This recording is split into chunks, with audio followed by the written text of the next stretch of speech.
The call came just past midnight. Her voice was soft, almost trembling. "Are you still awake?" I didn't answer at first. The silence on my end was deliberate. Silence has weight. It presses harder than words. She exhaled, a nervous flutter. "Forget it, you wouldn't understand." But I understood. I always understood. Even in her blindness, she had tells. Slight shifts in tone, a change in rhythm. Tonight, her voice carried the scent of guilt. I lay there, staring at the ceiling, phone still warm in my hand. The city outside roared in neon and concrete. Inside me, a different storm rose. Something had shifted, something unseen but real, and I couldn't unhear it. The next morning, she sat across from me at breakfast, tracing the edge of her coffee cup with her finger. She smiled. Too wide. Too controlled. "Did you sleep well?" she asked. I nodded. She couldn't see the lie. Her blindness made her trust deeper, heavier. She believed my silence meant peace. She believed I was still hers. But her phone betrayed her. A faint vibration beneath the table, a message she didn't read aloud. I caught the flicker of a smile that wasn't meant for me. Later, as she hummed in the kitchen, I checked her phone. The message was simple, but sharp enough to cut. "Tonight, same place. Don't let him know." I closed the screen. My reflection stared back in the black glass, expressionless, patient, calculating. The betrayal was real. I didn't confront her, not yet. Instead, I traced the threads, quietly, methodically. Phone records, patterns of calls at strange hours, ride receipts charged to our account, destinations she claimed she never visited. Her world was built on trust. She assumed darkness shielded her. But it was darkness that sharpens other senses. One evening, I followed her. She walked carefully, cane tapping rhythmically against the pavement, as if each sound reassured her she was not alone. But she wasn't alone.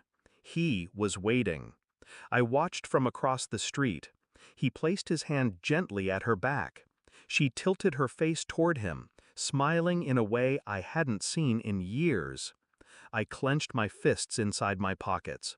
No words, no confrontation, just silent observation.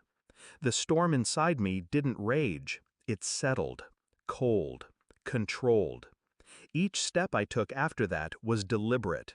Every detail recorded, every lie catalogued. She believed she moved in shadows. I was already building the light that would expose her. The truth arrived on paper. A private investigator's report, delivered in a sealed envelope. Photographs, time-stamped entries, hotel records, evidence undeniable. That night, I slid the envelope across the table toward her. She tilted her head. Confusion etched her features. "What is this?" I didn't answer.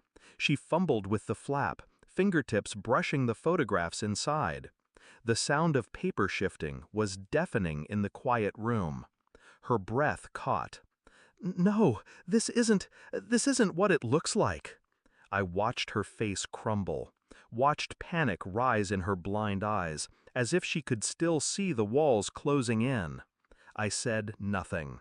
Silence again, heavy and suffocating. Her words tumbled, desperate. I never meant to hurt you. I was lost. I remained still, composed, detached. She was unraveling, and I didn't need to lift a finger. When she reached for me, I pulled back, slowly, deliberately. "I trusted you," I said, voice low, measured.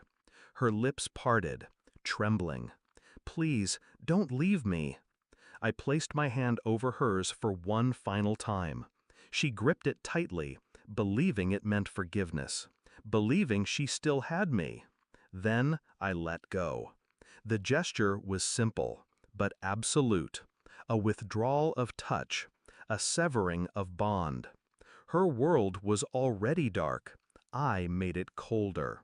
I stood, leaving her surrounded by the evidence of her betrayal.